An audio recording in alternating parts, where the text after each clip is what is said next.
of the members, the officers of our organizations, the BBMIK, Bagong Bayan, Makabayan International Kuwait. Let's give ourselves a big round of applause.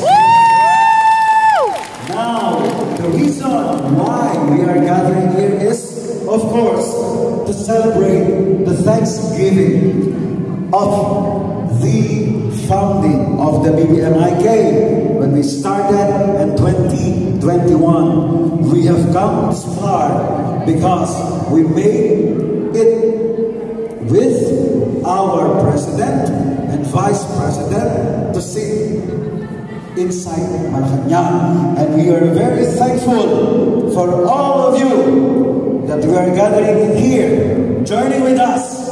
Let's celebrate with good presence and with excitement. We have to enjoy the whole day today because there are a lot of things awaits for us. Prizes, raffles, and games. There are some foods that everyone will enjoy too. So maraming salamat po sa inyong lahat. Mabuhay ang Pilipinas! Mabuhay si Bongbong at si Sara Duterte! Maraming salamat. Thank you, Sir Rodel. So sabi nga, kahit medyo tapos na ang pandemic, wag po natin kakalimutan na mahalaga pa rin na ingatan natin ang ating sarili. Tama po ba? Tama! Tama! So, meron po kami inihanda sa inyo na isang flash mob. Wow! So then, pwede po ba dito kayo, Mr. Rico, Ma'am Mira? Ayan. So, dito po kayong tatlo. Kasi kayo yung leader. Oh, dapat yung energy manggagaling sa mga So, yung energy manggagaling sa namumuno ng Bagong Bayaning Makabayan International Thanksgiving celebration! Okay. So, magkakaroon po tayo ng biglang flash mob. Alam niyo po ba yung flash mob?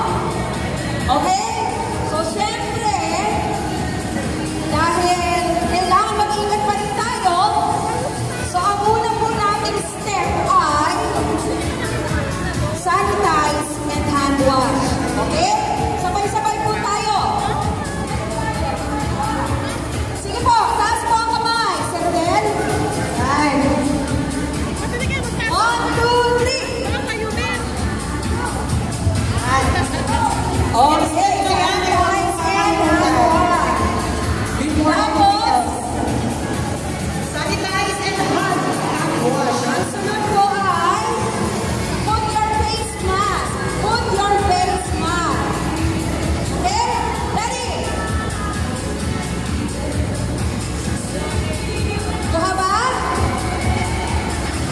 O, diba? Sige, isa-isahin natin.